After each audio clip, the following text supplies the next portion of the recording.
Caribbean Newsline is brought to you by the Barbados Tourism Marketing Inc.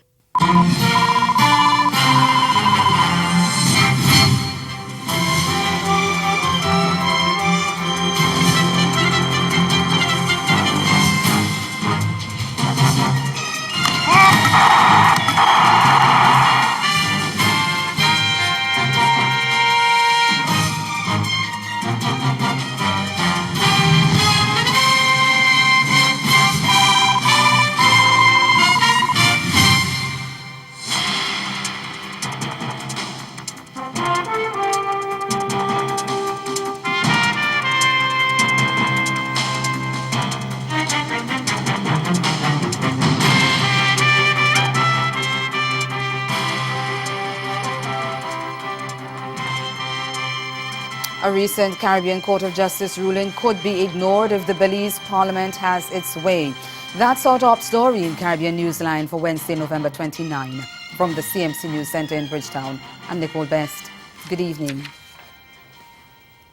Belize Prime Minister Dean Barrow says Parliament will vote on whether or not to approve funds to satisfy a ruling by the Caribbean Court of Justice in a multi-million-dollar arbitration award. And while hinting at the possibility of a no vote, he says all government legislators will be encouraged to vote according to their conscience. Earlier this month, the CCJ granted permission to the Belize Bank Limited to enforce an arbitration award totaling more than 36 million Belize dollars against the government dating back to 2013. Speaking at a news conference on Wednesday, Prime Minister Barrow hinted at the possibility of the country not meeting the ruling of the CCJ, which is the country's highest court. He says while a court may advise, what it cannot do is to compel Parliament to vote in any particular manner. My thesis, it is my case to you today, that there is a spectrum of perfectly supportable, indeed compelling reasons why our Parliament, when this matter comes to a vote, might or might not go a certain way.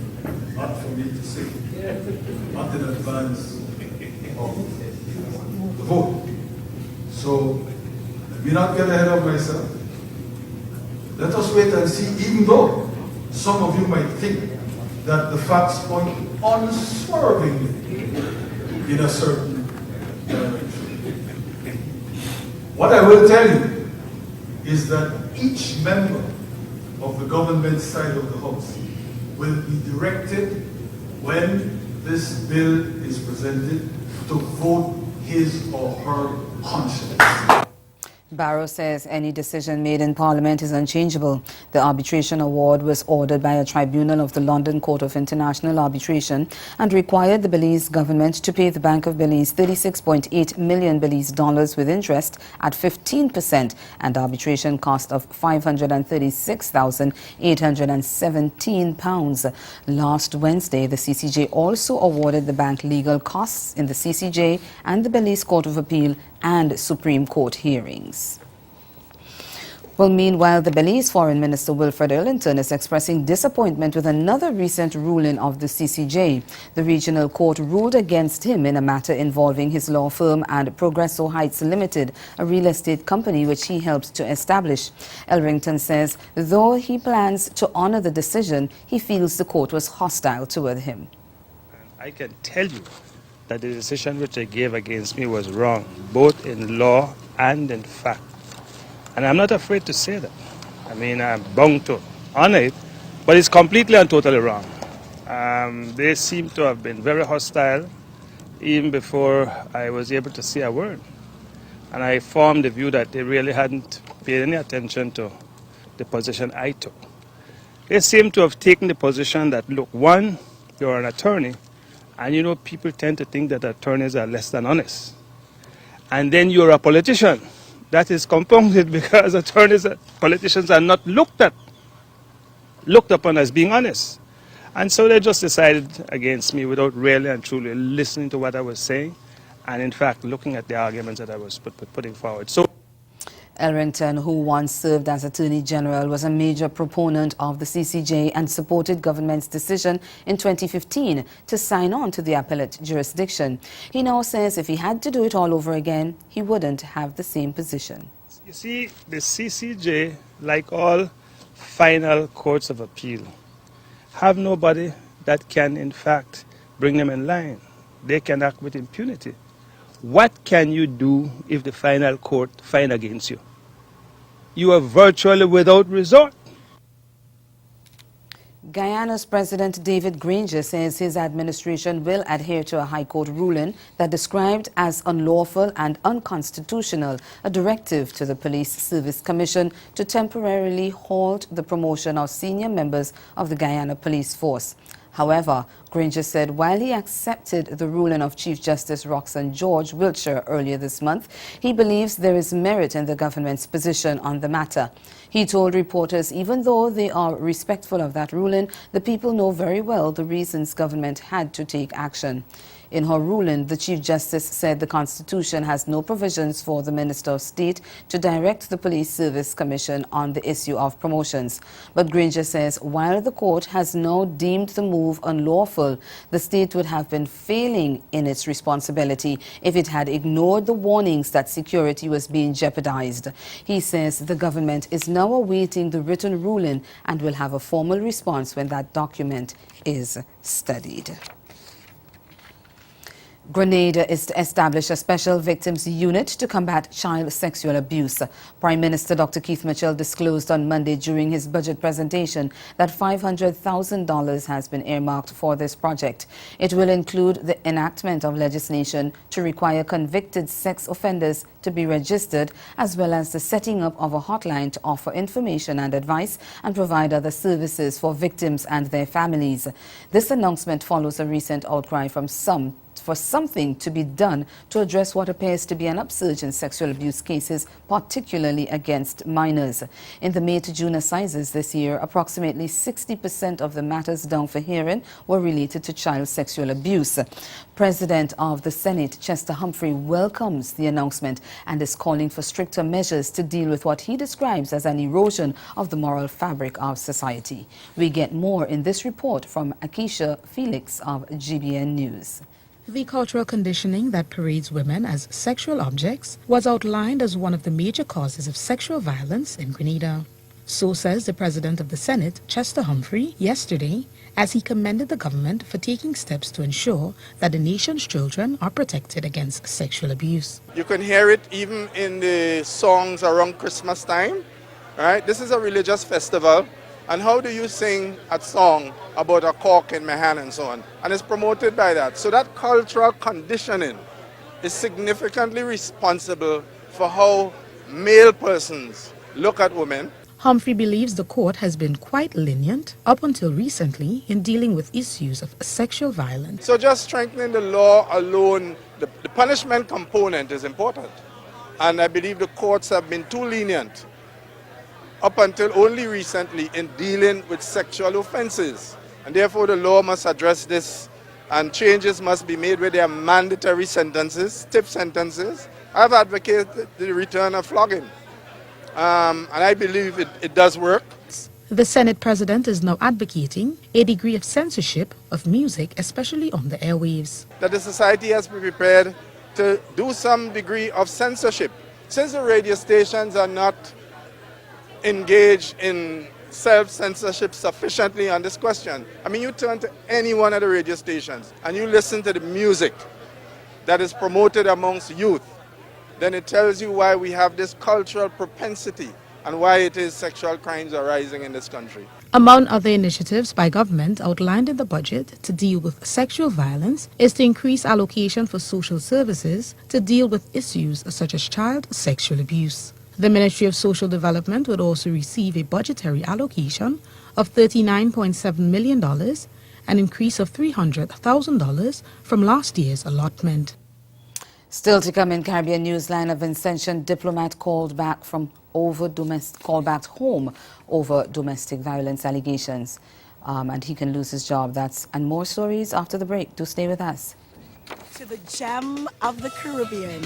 Antigua and Barbuda. A warm welcome awaits you at our state-of-the-art VC Bird International Airport. I must say that Antigua is in wonderful shape. 5 minutes off the boat and we're already in paradise. Antigua was not that damaged by the storm as much as Barbuda was. The hotels are still open, the beaches are still clean, and the people are still friendly. With Antigua, it's the people that really await you. Hurricane Irma may have hit a little bit, but you can't even tell that it was ever here. The beach is wonderful. I'm having a great time. Everything is just as we remember. No storm damage. We're here and we're open. And we're better than ever.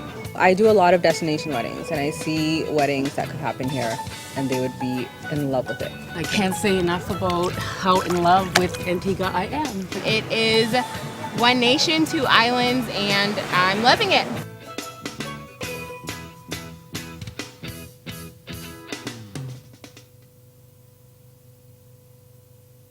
Did you know that a strategy has been developed to help improve the region's education and human resources? You didn't?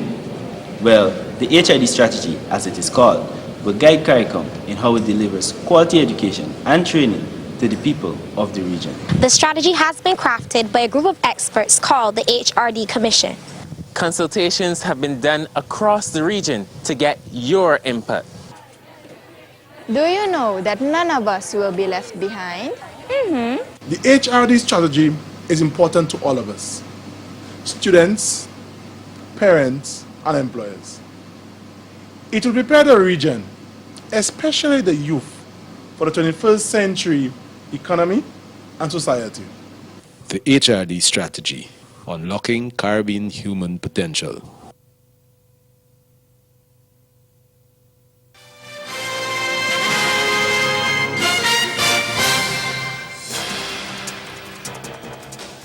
Over in St. Vincent and the Grenadines, Prime Minister Dr. Ralph Gonsalves has hinted at the possibility of dismissing U.S.-based diplomat Sion Marshall, who was recalled from the United Nations after allegedly punching his wife. He also suggested that his administration would seek to shield Marshall from possible prosecution in the U.S. Gonsalves noted that some people have called for Marshall to be fired while he is still in the United States, but he said that could have certain consequences. He explained that if Marshall's employment is terminated, he no longer has diplomatic status and certain things may follow from that. The government recalled the 43-year-old counselor at the island's permanent mission to the UN diplomat for consulate over the alleged incident. It also instructed his wife Sandra Marshall, who is the Deputy Consular General in New York, not to report for work until further notice. Lawmen in Trinidad and Tobago are investigating how a businesswoman awaiting trial on more than 150 fraud charges escaped from prison, with reports indicating that she had police help. Vicky Boodram is on the run after leaving the Golden Grove prison in Arouca with 2 officers on Monday evening. The escape was only made public on Wednesday by the Ministry of National Security, which did not give any details about how Boodram got out. But as we hear in this report from Otto Carrington of CNC3 News, it appears police may have helped her. CNC3 understands that 2 officers alleged to be attached to the court and process branch of the Tunapuna court went to the prison on Monday around 6 p.m. and requested that Boodram be released with a court order to take her to court. Since then, Boodram has not been seen. CNC3 understands that 1 officer is in police custody and the other is yet to be found. Vicky Boodram has 109 fraud charges pending in the San Fernando court. Boodram operated Boodram Travel Tours and Ship Ahoy Cruises Limited. She was charged with a series of fraud-related offences after individuals complained that they had spent thousands of dollars for cruises that never materialized. Since her escape, a media release from the Immigration Division has advised that Boodram is believed to be making efforts to escape from this country, and as such, all points of entry, including ports and the airports, are being closely monitored by law enforcement to prevent her escape. In Jamaica, opposition leader Dr. Peter Phillips has taken Prime Minister Andrew Holness to task for suggesting that the body which investigates charges of breaches of civilians' rights by the security forces is affecting the work of police. Speaking at the Jamaica Labour Party's annual conference on Sunday, Holness said the Independent Commission of Investigations, INDECOM, is causing members of the security forces to be fearful in the execution of their duties. But the opposition leader says any suggestion that INDECOM should temper its oversight site should be rejected. Dr. Phillips said what is needed is effective policing and accountability in Jamaica Constabulary Force. Too long. Jamaica has operated over the years as if the answer to the upsurge of criminality is to unleash more violence in communities. There is no future down that road. Violence begets violence. What we need is a pattern of policing which is intelligence-led, which means additional equipment. It means that the police have to have mobility to be able to be present rapidly when crimes occur or to prevent crimes occurring. It means that they have to have stepped up training and indeed stepped up numbers present in the communities. That is what is needed, not necessarily to give a license to kill. The government of China has signed a memorandum of understanding with Dominica to provide economic and military aid in support of its rebuilding efforts following the devastation caused by Hurricane Maria. The $20 million agreement was signed on Wednesday. Prime Minister Roosevelt Skerrit says $14 million will be used to construct smart climate-resilient schools and says the Ministry of Education has 8 days to submit proposals indicating which schools should be considered for the project. We believe that that investment, Excellency, will no doubt fit within the vision that the government has articulated in respect to creating the first climate resilient nation in the world. We are very grateful to the assistance, for the assistance that you have been giving us here, and please convey on behalf of the government of Dominica our profound gratitude to the leadership of China and the people of China. This is for us very touching because we are in a difficult situation, but Dominicans can rest assured that this government has cultivated and nurtured very good relationships across the world. And today is a manifestation of the results of that nurturing and development of friendships. China's ambassador to Dominica, Lu Kun, describes the new agreements as momentous, adding that this development will open a new page for China-Dominica friendship and cooperation. He says China is all too aware of the damage caused by the hurricane and stands more closely together with Dominica in the face of this natural disaster. Lu says his government is looking forward to assisting not only with infrastructural development, but also with military development and agriculture. Ministry of China will provide Dominic with logistic material assistance grants to the value of 20 million RMB, something like the $3 million to strengthen Dominica's rebuilding capacity. Thirdly, China will send agricultural experts to Dominic to implement 7th Agriculture Technical Cooperation as soon as possible, which will help Dominicans to better revitalize the agriculture industry. And ahead in Newsline Sport, a West Indies fast bowler warns against inconsistency ahead of the Test series against New Zealand. Stay with us. Sport is next. In a place where legends start, the beach is just the beginning. So live a little for the exhilaration and the colour of every moment, where time is and life is a spirited event. Immerse yourself in the culture, the music, the people, the island. Love Antigua and Barbuda. Embrace an experience that leaves you breathless, from cricket to sailing week to carnival and more. Antigua and Barbuda, the beach is just the beginning. Did you know that a strategy has been developed to help improve the region's education and human resources? You didn't? Well, the HID strategy, as it is called, will guide CARICOM in how it delivers quality education and training to the people of the region. The strategy has been crafted by a group of experts called the HRD Commission. Consultations have been done across the region to get your input. Do you know that none of us will be left behind? The HRD strategy is important to all of us, students, parents, and employers. It will prepare the region, especially the youth, for the 21st century economy and society. The HRD strategy, unlocking Caribbean human potential.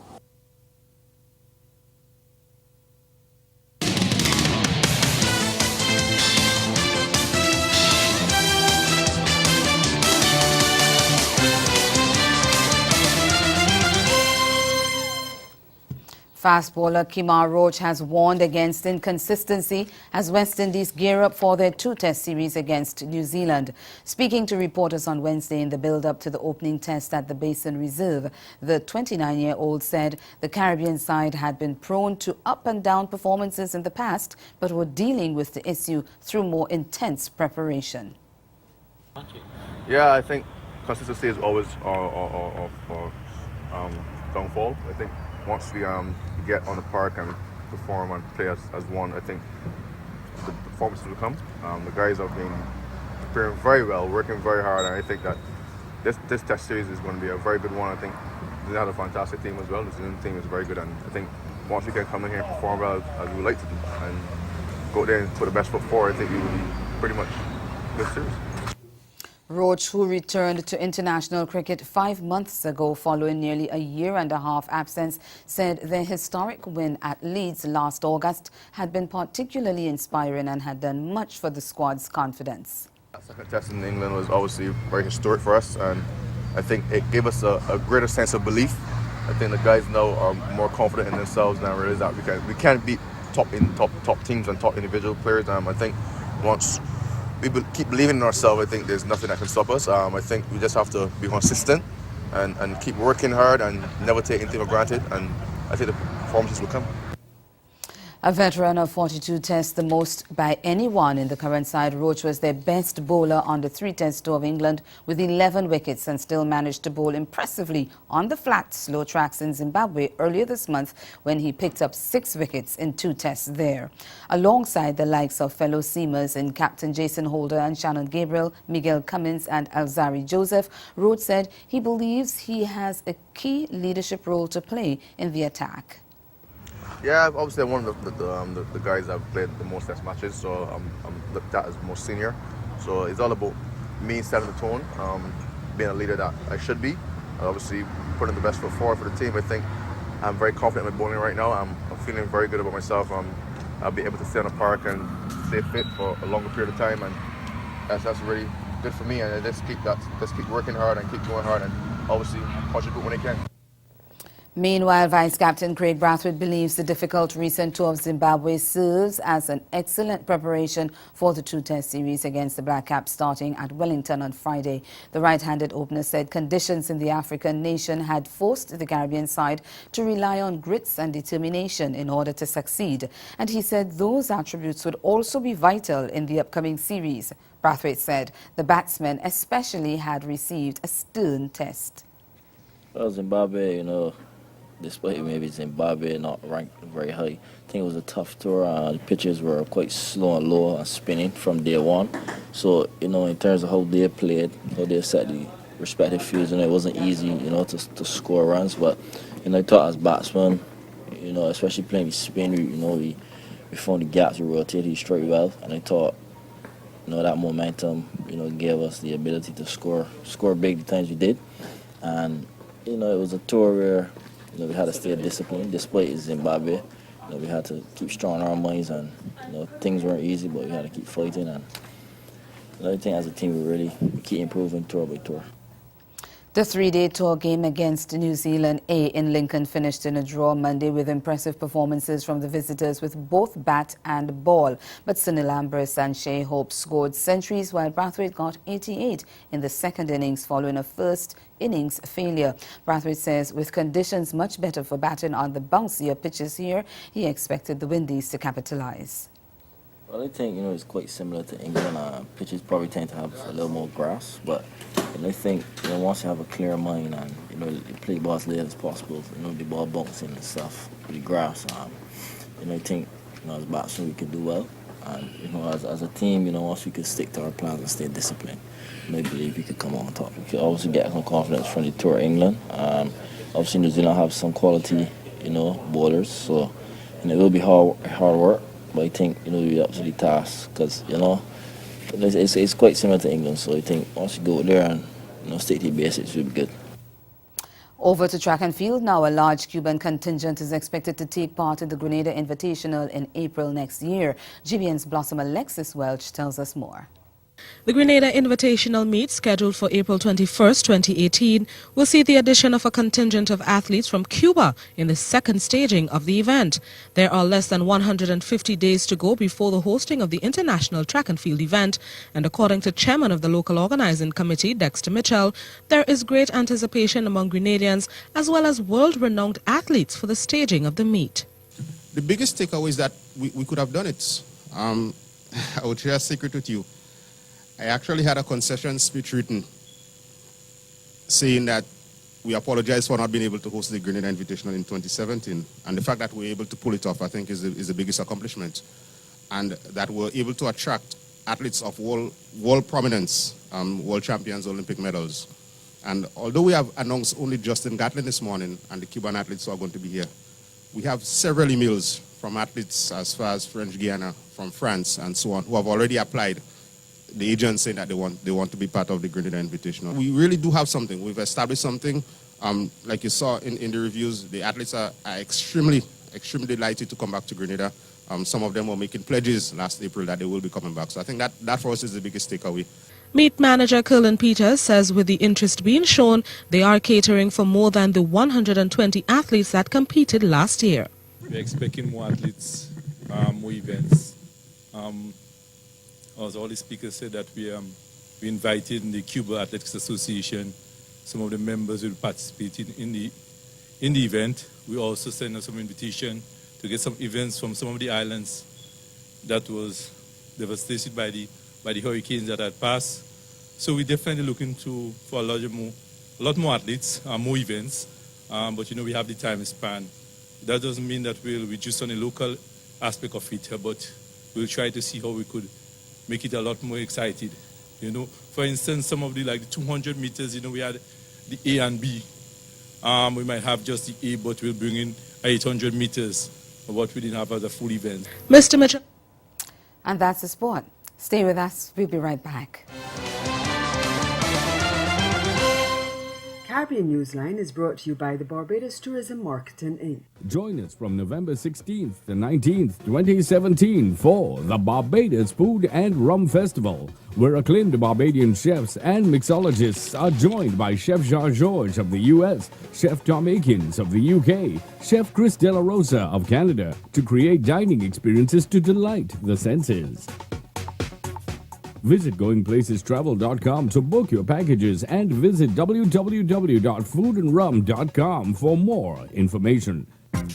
Grow your business or promote your event through the services offered by the Caribbean Media Corporation and CaribVision. Our distribution provides a platform on cable, terrestrial television, and websites. We cover carnivals and events from across the region. We can bring your event live and alive to the world. For music makers, program producers, businesses, we can expand your reach to in excess of 2 million households daily. Our other services include news updates to enhance your media products, studio space for program and development. We can facilitate the launch of new products and services and training. Contact us and we will help you unleash your creative ability, develop products and services, and provide the medium to watch them grow. Contact Loretta Skeet at cmccaribbean.com or call her 1-246-467-1044 or 1-246-253-3889. Call and book your carnival or event today. Again, the major developments of this day, a recent CCJ ruling could be ignored if the Belize Parliament has its way. And in sport, fast bowler Kemar Roach warns against inconsistency as West Indies gear up for their 2 tests against New Zealand. That's Caribbean Newsline. For news and sport around the clock, log on to CarnaNews.com. We'll be back here again tomorrow. But from all of us at CMC News, thank you for watching and do have yourselves a good night.